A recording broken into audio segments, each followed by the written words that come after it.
Hello, hockey fans, and welcome back to another episode of High Flying, the podcast made for the fans. By the fans. As always, my name is Nolan, and I am here with my lovely co-host Jude, and he has a very special guest to introduce for today's episode. Indeed I do. We got some crossover action today. 39's fine, high flying, mixing it up here. Rowan, or I guess I just spoiled it. Everybody, please welcome in the drummer for 39's fine. Soon to be biggest band in the fucking world. Oh Mr. yeah. Rowan Bangert. Thank you for What's joining. up, guys? What's up? I feel like that was a very underwhelming intro, Dude, so you I just usually want to do the say, for intro. those who are not aware, 39's Fine is the greatest up-and-coming Canadian rock band on the indie scene. They're currently unsigned. Rowan is their hard-hitting drummer. And in 2051, you best bet this gentleman is going to be in Cleveland when they get inducted into the Rock and Roll Hall of Fame. Mr. Rohan Bangert, the drummer for 39's Holy, Fine. I'm so fired off now. This guy knows what he's doing. There we go. See, this is the thing. I'm not the intros guy, man. No one does intros. He missed it. He missed an episode a couple of weeks ago, after the move because he didn't have his Wi-Fi yet, and so Yeah. Kieran, my brother, filled in, and I didn't really think about it until we were like right about to start, and I was like, "Oh fuck, I'm gonna have to do like all the talking for the intro and everything, like get us in and out of transitions and shit." It's a hard job, so no, and all right, thank you, respect. Yeah. No problem. I wanted to give the man a proper intro there. Appreciate it. That was huge. Okay. Yeah. Do you want to let's start off? Maybe just give the viewers a little bit about yourself. You're the drummer from 39's Fine. You also have a bit of a hockey background as well there. Yeah. So I guess if there's anything you need to know about me, it's that hockey and drumming are like my two biggest passions in life. And I basically started both around the same time. So my dad was a drummer, and when I was about 4, he put me on the drum set with him, started playing. And then a couple of years later, I got introduced to hockey. Neither of my parents were super into sports, but for some reason I was, and they just put me on the ice, and I immediately loved it. And yeah, honestly, and I've been doing that ever since. Been trying to play as much hockey as I can, play as much music as I can as well. And I took some time off from each, but I'm going as hard as ever now. So pretty stoked where I am right now. There we go. There we go. And very recently, you and Jude took home a pretty big win, pretty big victory for you guys. You guys won the Battle of the Bands. It may not be an Olympic gold Well, medal, but it's a gold well, medal of music. no, don't see now I gotta correct you and make it sound. We won the first round of Battle Band. You won the first round. There's multiple Yeah, rounds. There's there's three multiple rounds, rounds. yeah. Yeah, three When are the rounds. next two rounds? Let's tell people the dates for the next two rounds so they know when to come out and support you and see you. I don't think we have a confirmed date for the second round. We were the first band out of all of them. So there's they picked 8 bands out of everybody that applied to do it, and we were the first band to go up, which was kind of fun. It was a little hectic. Like showed up and immediately it was just like, all right, set up, get going. Like usually you got time to chill out a little bit, grab a beer or something. But Yeah. yeah, it was good. I was happy that we went first, to be honest. Didn't have to let the anticipation build, but the next round will probably be March. I assume March 15th, somewhere around there, because Yeah. that's the first Sunday after the first round is over. But yeah, it was us. We were going against Silver Doug and the Danglers in the first round. Super nice guys. It was a pretty good time. Yeah. Been a while since I had the opportunity to actually like win anything, like out and out compete in anything, because I haven't played hockey for a number of years now personally with beer league. Just don't want to like break a finger or something. Have some construction guy just get a little fucking too heated and slash my pinky broken. But yeah, anyway, it was a good time. So shout out Silver Doug for competing with us. But yeah, it was cool. We got like feedback on like rubric sheets and everything. There was judges there marking it all down. So it was actually pretty nice to get the feedback. It was all constructive criticism, but good stuff to point out. Yeah, how long was the set? Did you just like get one song, one and done? How did the format work there? No, so we played an hour. We got an hour set, and we did mostly covers that gig because Brandon couldn't be there, one half of our our goated rhythm section abandoned us for one gig, but that's all right. We had. Do you know Michael's full name, Ron? I have no idea. Yeah. All right. Well, we had this absolute legend, Michael, hop on for one song.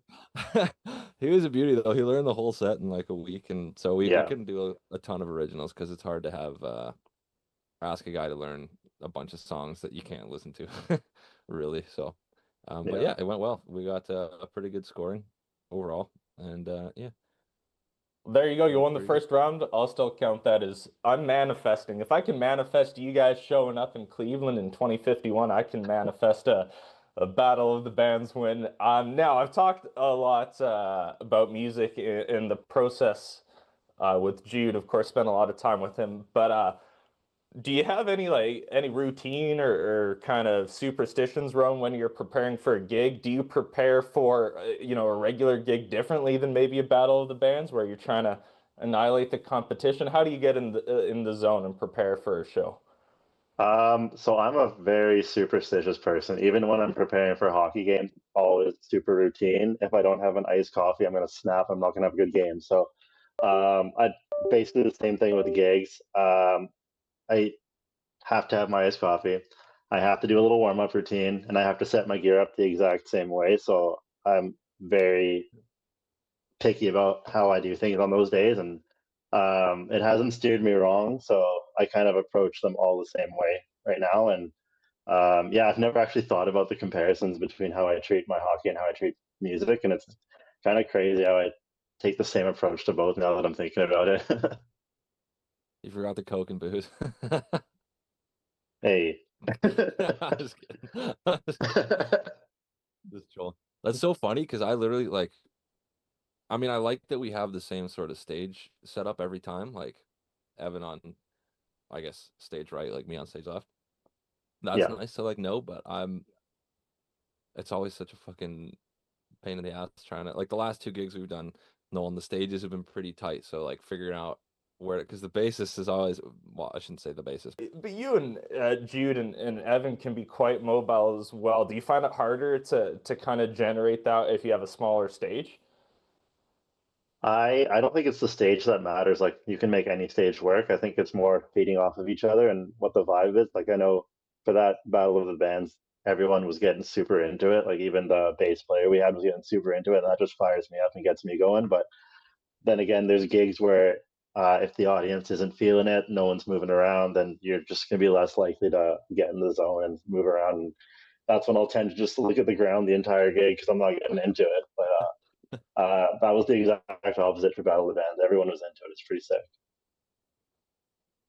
Yeah, yeah, the vibe was really tight, and I 100% agree. Like no matter what the stage is, it is kind of up to us, I guess, to start sort of that feedback loop that goes between like energy between you and the audience.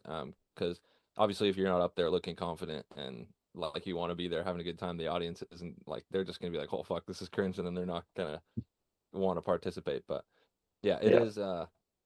It is definitely easier when you've got an audience that's like ready to go, wants to party, and um, yeah, makes you feel a bit better. But it was kind of nice because on the rubric sheet that the judges gave us like 30% of the whole grade was the performance. And Kira told me specifically, she's like, "Hey, I need you to like, you know, get a little bit more fired up for this one, like do a bit more jump around and shit." I was like, "Okay, I'll try." So I tried to do that a little bit more, adding some jumping and stuff. Evan's fucking so good at it. He's always like yeah, running around yeah, and got this sweet power stance. So we'll get there. I'm working on it. Yeah, and but the thing is, it's like you really only need one or two um outgoing presence in a band. It's okay, I think personally, if the rest are a little bit subdued. Like as you can tell by our intros, if I was in a band with you, Jude, I'd probably be doing a little bit more of the crowd work. So it's okay to have someone a little bit more subdued as long as they sound good, which you guys always do. This is true. This is true. Yeah, we got some good pictures and stuff too. Steph was in the crowd, getting her done. They also they recorded the whole show, I guess, Rowan. There was like a camera on the ceiling a little bit in front of the stage. So I don't know how we get that, but yeah, apparently the whole Oh, thing is really? like recorded. Yeah. Damn, if, I didn't know that. if we can get those recordings, we'll definitely try and share them. Of course, for all the high flying fans that also love 39's Fine. One thing you mentioned is you tried to do mainly covers, but you also have some pretty sick originals. You've played originals at previous shows. I've had the pleasure of being at the show, I believe it was called the Birdhouse, where you debuted some originals, which was awesome for me to be there. Absolutely loved it. Phenomenal experience. Take us maybe through the creative process for both of you, for our rock and roll fans out there, of how the writing and recording process goes, and your guys' involvement in it. That was a good question, actually. Good job, Nolan. I guess well, the Birdhouse, I should mention the gig that you were at. That was the first time we ever played any originals.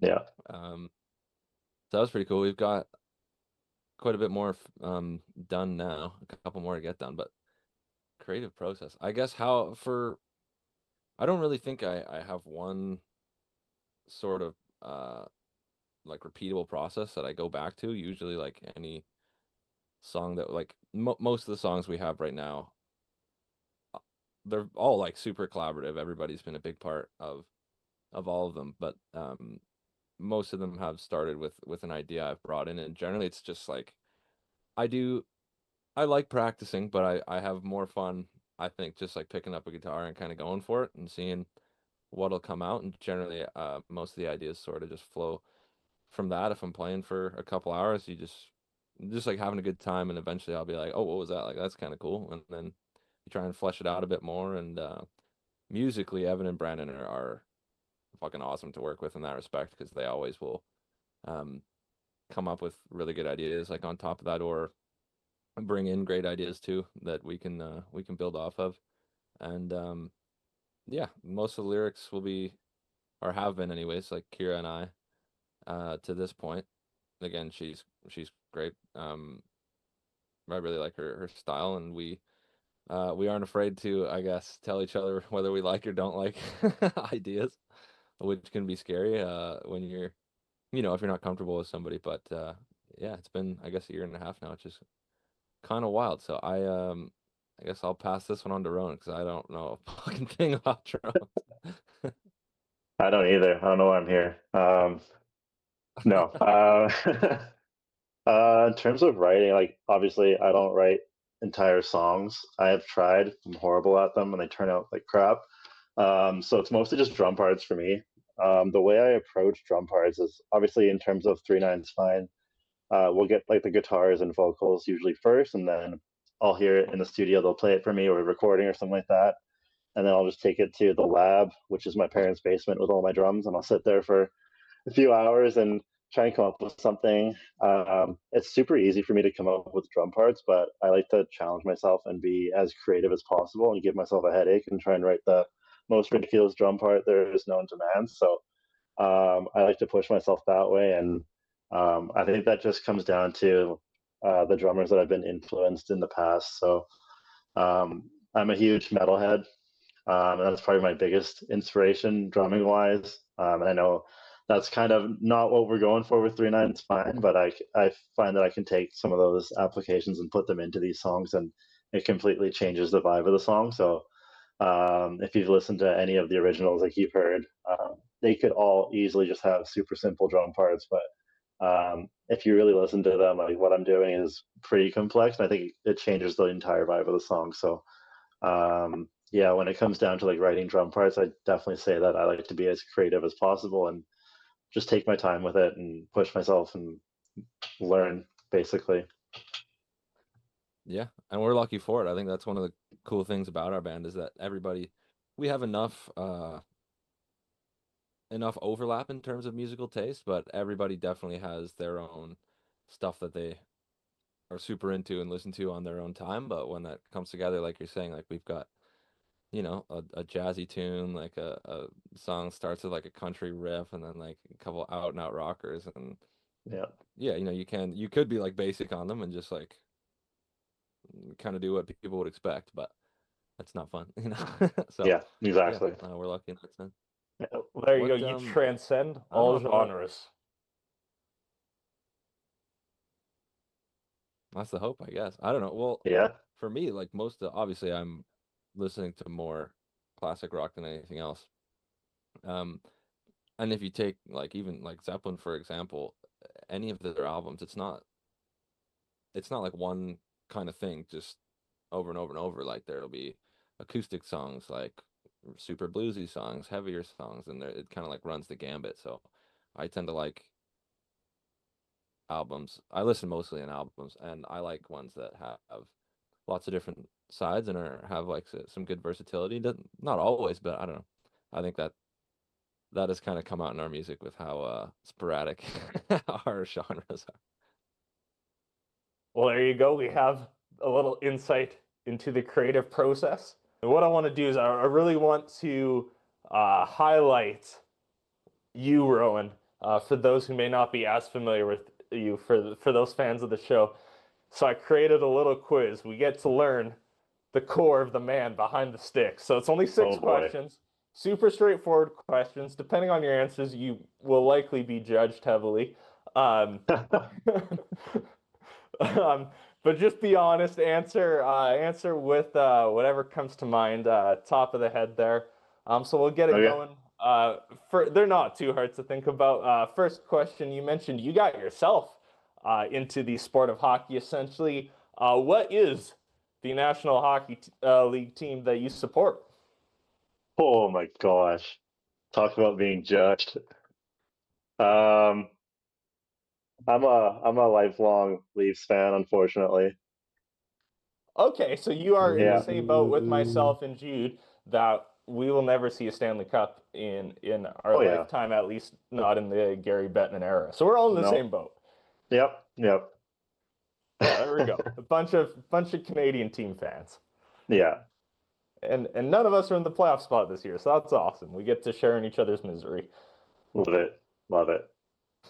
Um, she's probably not thrilled about me bringing that up, but that's okay. At least Rowan and I didn't just trade our captain.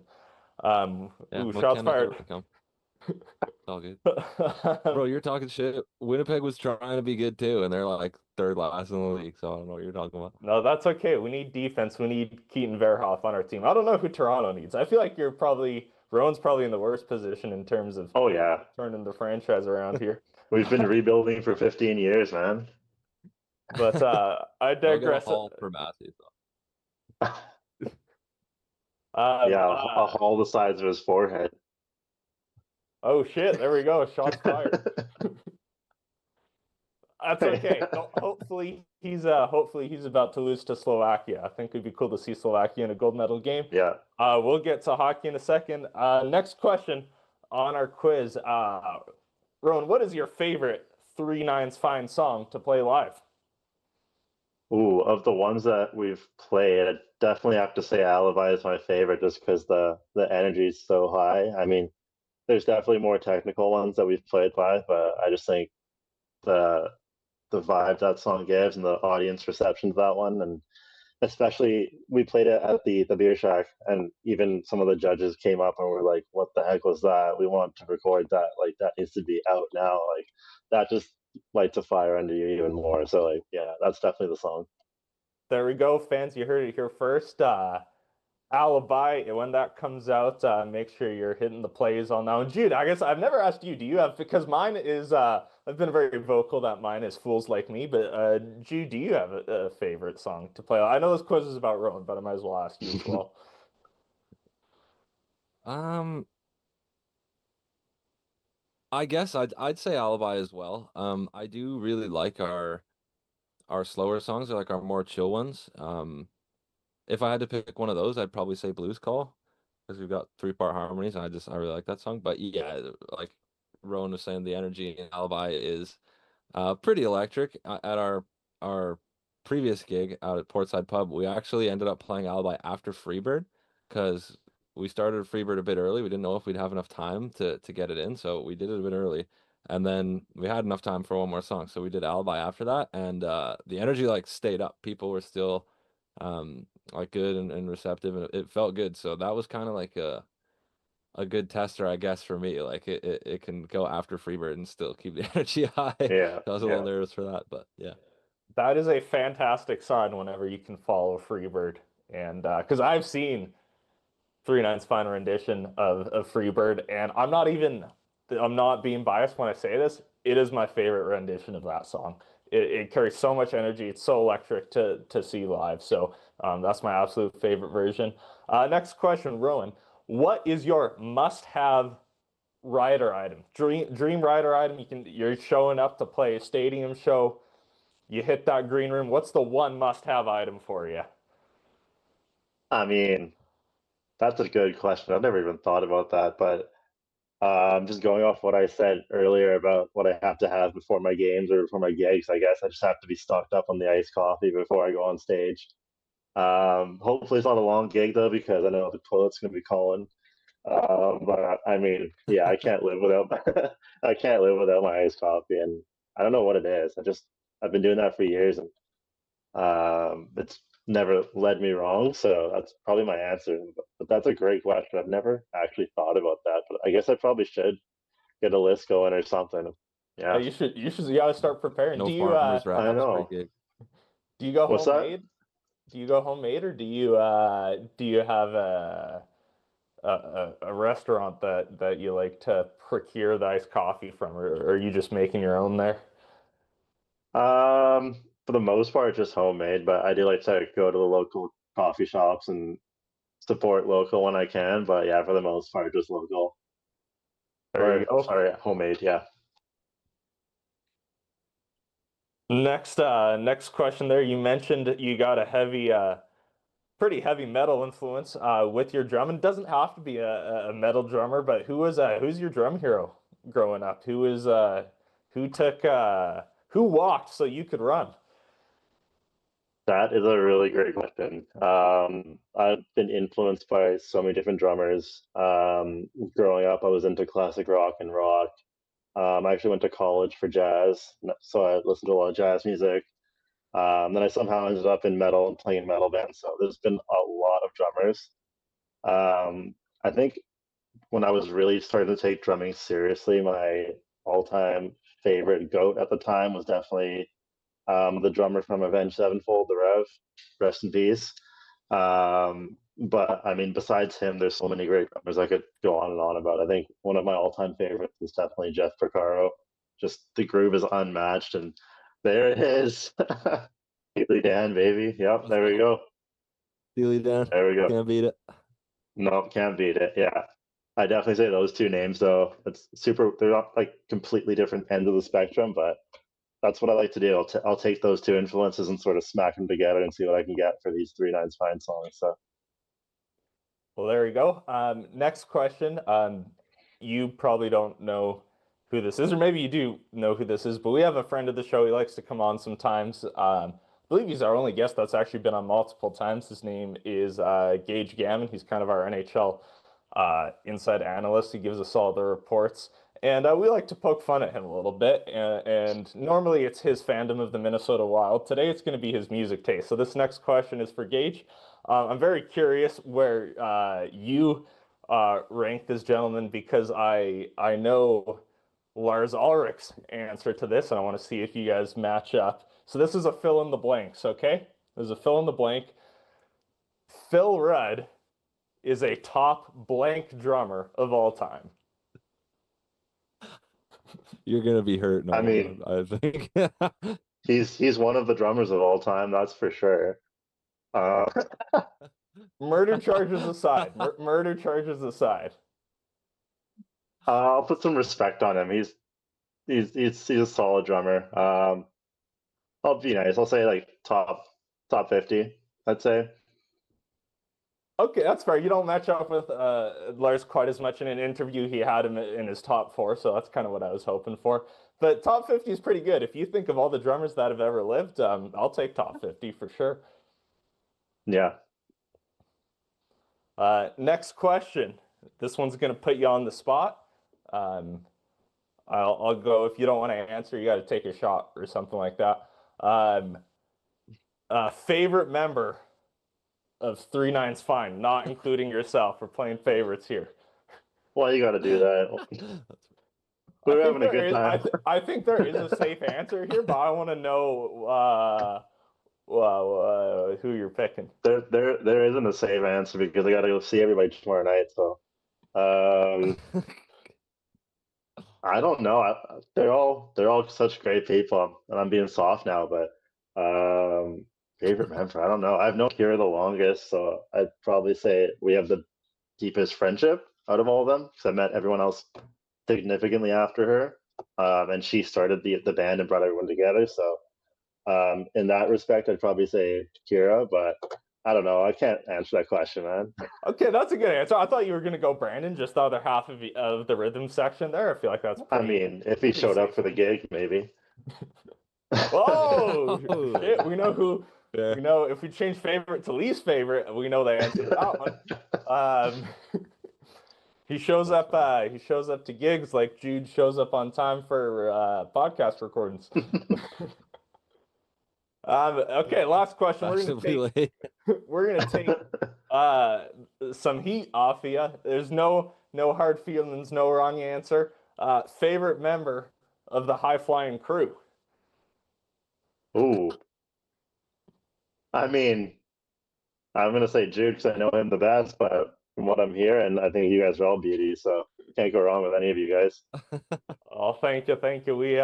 We appreciate the love, and that's all I really got here music wise. I don't know if there's anything you two want to add about 39's Fine or Rowan your music career. So I'll give you the floor for that before we transition into hockey. Sure, Jude. Anything else you want to chat about? No, nothing. Yeah, I mean, I guess we're hoping to start recording pretty quickly here. I think we need probably to finish like a couple more songs, a couple more rockers, a couple more high energy tunes first. But yeah, I think we're hoping to probably release stuff around late April, maybe May. I might be going early on that, depending on how long it takes to mix and master stuff, and I guess how long it takes to record. But I don't think it's gonna be like a super arduous, laborious process for us recording. So yeah, we're gonna do a little party in March out at Kira's place and run through most of the originals. I think record them all live and see what we can get with those. Maybe have a live version of a couple of the tunes to post as like follow up things. You know, content train rolling. But Yeah, it's kind of that. There you go. You heard it here first. New music this spring from 39's Fine for your listening pleasure. For your viewing pleasure, all of you high flying fans out there were probably watching some Olympic hockey. Of course, there's no NHL hockey going on right now. And we had the quarterfinals this morning as it were being recorded. And a bit of a nail biter for a few of the games, some close margins. I think we have to start with the home nation, Canada and Czechia, coming down to a Mitch Marner overtime goal. What a perfect goal scorer for someone who's a Leafs fan. How do you feel, Rowan, knowing that it's your team's fault that you can't show up in the playoffs and it's not Mitch's fault because clearly he can score important goals? I think the Leafs could use a guy like Mitch Marner right about now. That's what I feel like. Yeah, But yeah, that was huge. It's awesome how he was able to show up in such a big moment, and I know he had that huge goal in Four Nations too. So he can show up with a maple leaf on his jersey, but just not the right one apparently. This one is probably more important, in all honesty. So Yeah, I mean, to be honest, I don't actually know who he was out there with for overtime, but I know for the majority of the Olympics, he was playing on a line with Stone and Crosby. So it's probably a little bit easier to contribute when you have, a top four greatest player of all time on your line compared to some of the Leafs guys. No offense. Do we know who he was out there with for overtime? Does anyone, Ethan or Jade, are you guys aware of that? yeah, Celebrini and Harley. Celebrini and Harley, there we go. Got some young guys, teenager Macklin Celebrini with the assist. That was a fun game to watch. I know Jude was probably way more stressed out than I was. Like, I always want Canada to win, but I enjoy the close games. It makes it more interesting. For Jude, I think it gives him a bit of a heart attack. Yeah. Yeah, a little bit. I set an alarm last night to wake up for the start of the game, and like a fool, I fell asleep without charging my phone in. So my alarms obviously did not go off, and I woke up to the sound of my sister going, "Wait, Dad, who are we losing to?" And I just like was instantly just like, "Huh, what?" And so I fucking ran out of my room, put the game on. There was still most of like the second period left, so I got to watch a good chunk of it. But yeah, I wouldn't say I got stressed until they scored the 3-2 goal. Like even when we were down 2-1, for throughout most of the second and a decent portion of the third, or did we tie it before the third period? No, No, you're no, down that down was I going can't into remember. the Either way, third. right? Okay, so either way, yeah, I wouldn't say the stress really started creeping in until they went up 3-2 with 7 minutes to go. And then I was starting to think like, holy shit, do we even deserve sovereignty as a country if we lose in the quarterfinals to Czechia in the Olympics? Like, what the fuck is going on here? Um, but yeah, Nick Suzuki coming in, Captain Clutch. Bit of retribution for missing that backdoor tap in earlier in the game, yeah. which would have sealed things. But can we talk about how in the hell did the refs miss six guys being on the ice I was Right. gonna for say already making a everyone missed it. The refs, the Yeah. commentators, I missed it watching the game.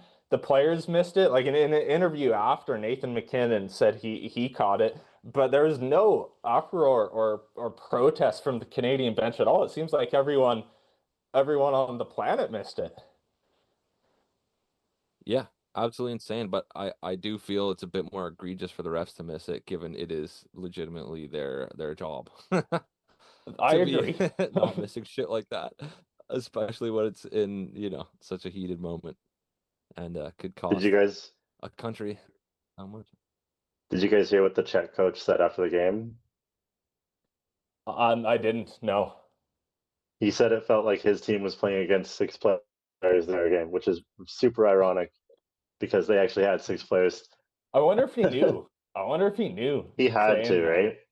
I was impressed with the Czechs. We did I don't know if you saw this, but we did a tier ranking of all the Olympic teams in one of the previous episodes. And I said outside of Canada and USA, I got a really good feeling about this Czech Republic team. They have or I guess Czechia as they're called now. I have to use the proper terminology, but they play with a lot of grit, a lot of structure, and they were able to set a really high neutral zone trap against Canada. As soon as they went up, it was Hmm. full defense mode, and obviously Phil Roenick, Vancouver Canuck, had a pretty good game there. So I was really impressed with him. Um, all in all, I will say we've now learned that the true meaning behind fools like me is Jude not setting his alarm for Olympic hockey. So what a guy! But no, I thoroughly enjoyed the game. I know, just from your perspective, I want your take on this because I'm going to call him out a little bit, even though he's disconnected.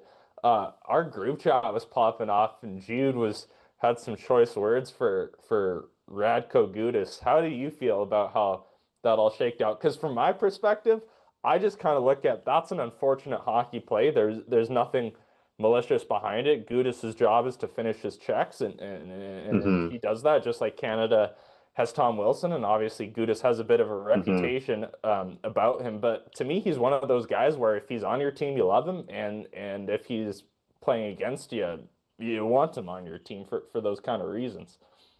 Yeah, that's exactly it. He's a role player, and I think that was just multiplied because he's playing for his country now. So he's just going to do anything he can to help his team win. And we've seen what he's been doing in the NHL for the last few years, just running around at everything, hitting everything. That's exactly what his game is, and he's had a good tournament. But obviously, he plays on that line, right? It's one way or another, and I don't think he did anything super malicious. It was unfortunate the way Crosby went down like that, but yeah, that's just his game. And going back to the Czech team, I mean, we saw what they were capable of with like the young guys at the World Junior, right? I think of all the European nations, they play the most like North American style game, and it's clearly showing they've been giving Canada trouble for the last few years. And, yeah, I thought it was a super good game. I was super sweaty watching in the third period, similar to Jude was going through, just going through it. I'm super happy the way it went out, but or ended up. But yeah, I think going back to that Gudas play, I think it's just unfortunate.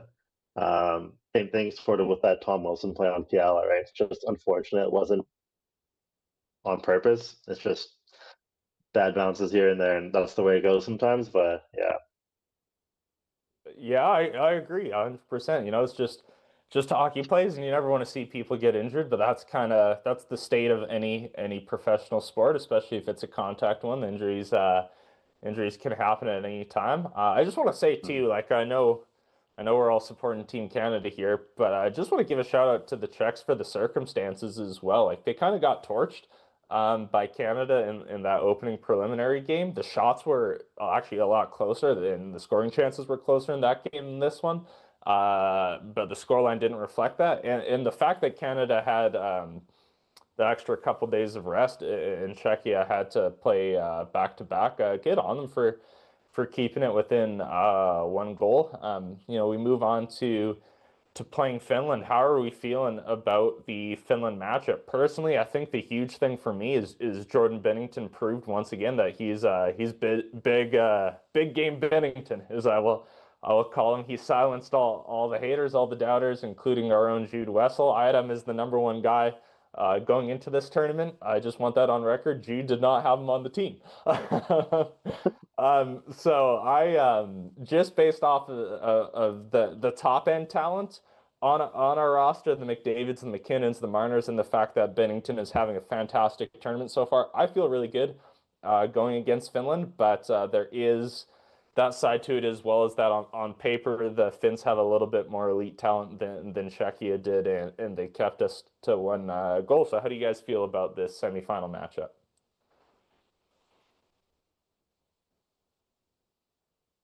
did you want to go? Or you I'll want go me to here go? first. Bennington has been great. What? Sorry, do you want to go first, or do you want me to go?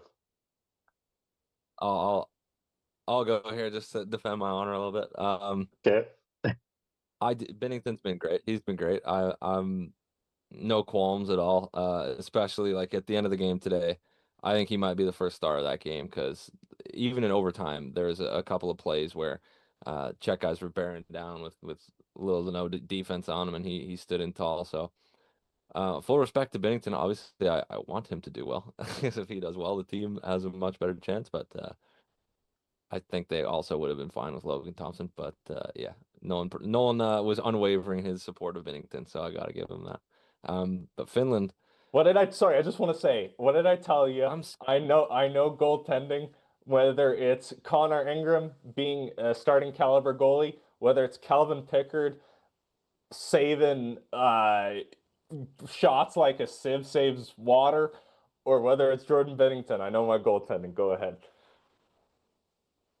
all right. Tough analogy, but anyways, yeah, I'll give you that one. But Finland, I'm scared of them a little bit, but I'm maybe scared's the wrong word, but do they have a chance in this game? Absolutely. We just saw the Czechs take Canada down to the wire and give them pretty much all they could handle. I am a little worried that now teams might have a book on what to do against Canada because I think the thing that really made this game closer than the first one was that the Czechs completely clogged up the neutral zone. They had no interest in playing any sort of run and gun hockey for the most part. It was completely just like all four guys, like one guy up front putting like light pressure on, and then four guys sort of just crowding that in between space, so the red line and the blue line. And I think that is where the small ice is coming into play because there's really no space unless you can start building speed from the D zone. There's no room in the neutral zone to start getting momentum because the second you start getting any speed, there's three guys right there if they're going to play that sort of trap style. So if Finland goes that route, obviously Canada's seen it now, so they will be able to make adjustments too. But I still think it's Canada's game to lose. If they don't make the final, it'll be an upset no matter who they're playing. But yeah, it'll be a good game. Is that's not tomorrow, is it? It Friday is on not Sunday? tomorrow. Tomorrow's the women's final. Okay, sick. I'll be a blowout, but they've lost seven straight to the US, man. It's so tough. Yeah. Yeah. Anyways, Rowan, your thoughts on Finland? Um, Definitely they don't scare me as much as Czech did. I think Finland and Czech play still different styles of games. I think all the teams are sort of coming more towards that North American style. Like in the past, we'd have the European teams playing more of a finesse game, and the North American teams would be playing more physically. But I think even those European teams are now sort of transitioning to that more physical game, and I think Czech is a perfect example of that. Finland, I still don't think they play that exact North American style, but obviously most of their players have been playing in the NHL for years and are aware of how Canada's players play. So they don't necessarily scare me as much as Czech did, but and we saw what Finland did today as well. They were down 2-0 to the Swiss, and they came back and won 3-2 in overtime. So obviously they have the top end talent to get it done. But Finland's one of the teams that I don't think truly has given Canada a challenge in the past. So like knock on wood, but I'm not too scared about that. But you obviously don't want to look past this game yet. It's still a huge game, and one that we definitely need to get a good result from. Yeah, absolutely. And I think, a good point too about seeing how Canada plays. For me, the importance with the Finland game will be not trailing for Canada, because we saw as the Canadian players, especially guys like McDavid, tried to build speed through the neutral zone. The defense on Canada kind of pushed up ice to generate offense, and if there was a turnover, Canada got caught out sometimes against Czechia. We saw a few chances by Sedlak. We saw that Neches breakaway. Bennington was forced to make some massive saves in the third period and overtime. So I think defensively we have to tighten the ship, and if you don't trail in the game, that definitely supports that. The other thing will be interesting too is if Crosby's good to go for the game or not, because I really liked the lineup we had against Czechia. I think the Horvat Suzuki Jarvis line was a good little dark horse. They didn't get a lot of minutes in the first two periods, and then after Crosby went down, they played Jarvis a lot more. And I thought he was really good at generating the play and trying to break down Czechia's neutral zone trap. So I was really impressed by those three guys. So hopefully, obviously, Crosby's in the lineup. He's the captain. He's the leader, best player. But if not, it'll be interesting to see how Bennett slots in and how the line shuffle, and if they break up that fourth line that I thought had a very good game in terms of generating chances.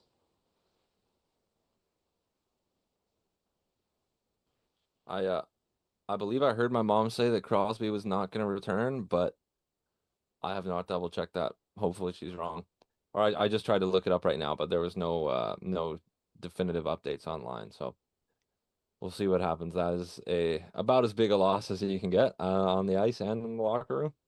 So that would be pretty devastating. But And it was interesting today. After he went out, I thought Canada really started to push. Yeah.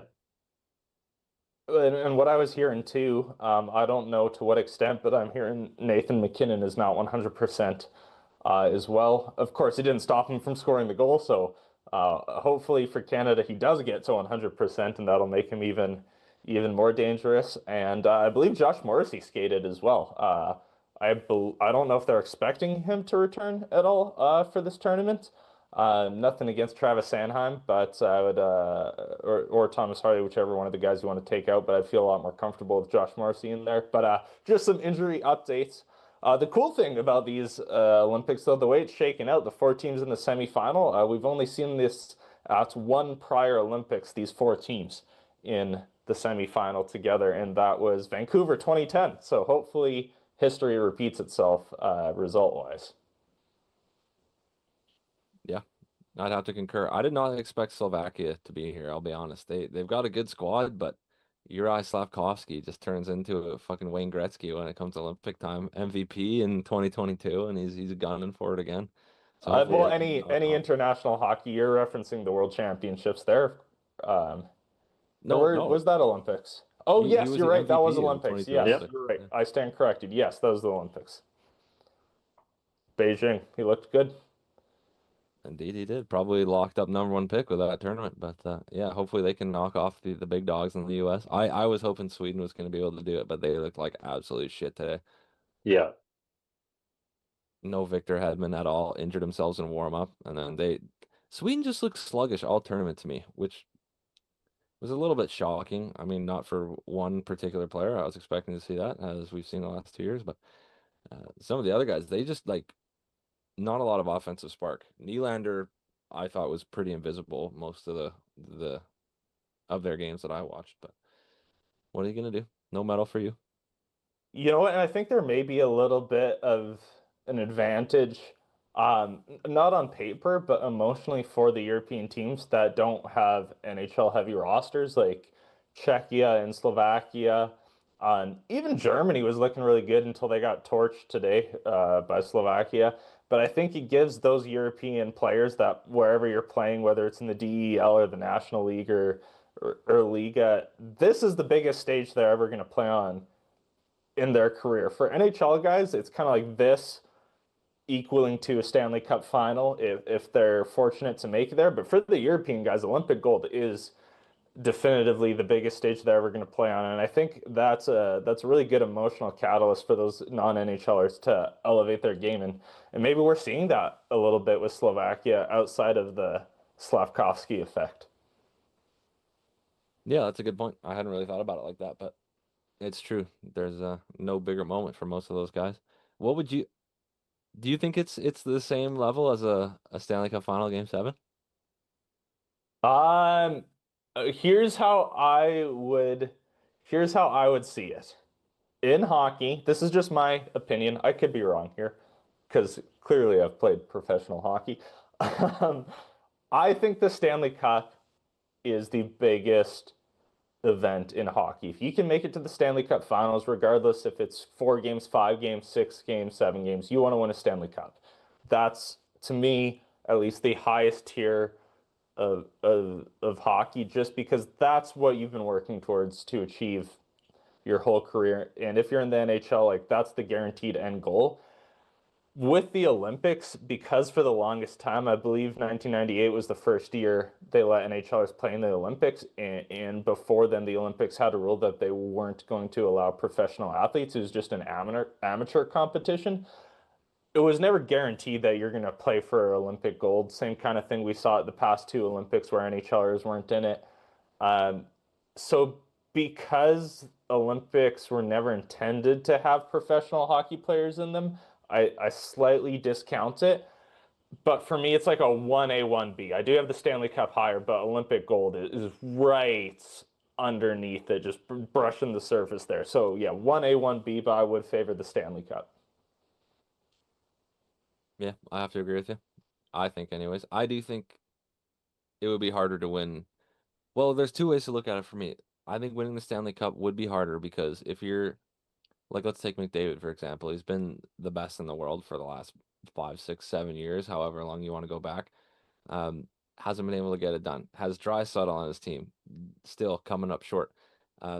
It's such a team game that like the best players in the world. I mean, you can only theoretically, if you're a forward, be on the ice for at most like 40% of a game, at like most, or else you're just gonna die. But in the Olympics, like if you're a Canadian and you make the Canadian Olympic team, I would argue that it's infinitely easier to win an Olympic gold medal than it is to be on an NHL team and have to compete against 29 other teams with all this like talent spread out amongst themselves. But I guess the guys on Italy are probably The guys on Italy, their different. answer is the Olympic gold. Yeah, for sure.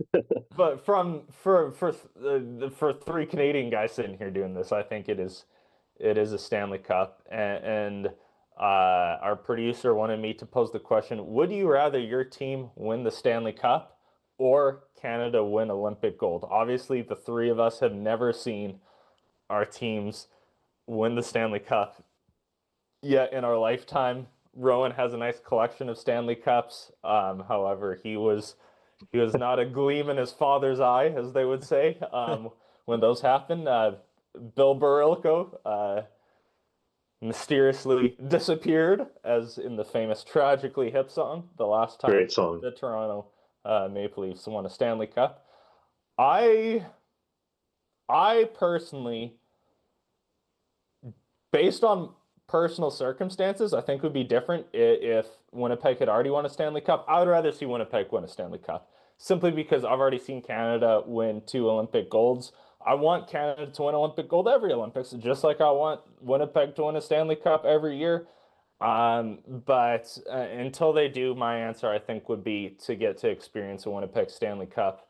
And I assume your guys' answers will probably follow along the same lines for your favorite teams.